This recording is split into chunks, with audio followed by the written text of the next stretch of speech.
Praise the lord. ప్రభు అయిన యేసుక్రీస్తు నామములో మీకు శుభము కలుగునుగాక. ఈరోజు దేవుని వాగ్దానం, నీవు నమ్మిన ఎడల దేవుని మహిమను చూతువు. యోహాను సువార్త 11వ అధ్యాయము 40వ వచనం.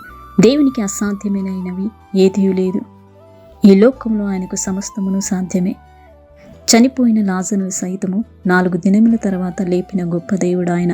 కాబట్టి క్రీస్తునందు ప్రియమైన వాళ్ళారా, నీ జీవితంలో ఏది పొందలేక ఉన్నావు, ఏది కోల్పోయి ఉన్నావు, ఆయన సమస్తమెరిగిన గొప్ప దేవుడు కనుక నీ చింత యావత్తు, నీ భారమంతా ఆయన మీద మోపినట్లయితే నిశ్చయంగా దేవుడు నీ పక్షం నుండి నీ కార్యము సఫలము చేయను.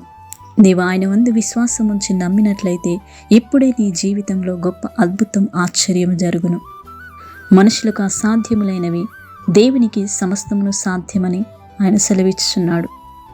ఆయనే సమస్తమును జరిగించేవాడు.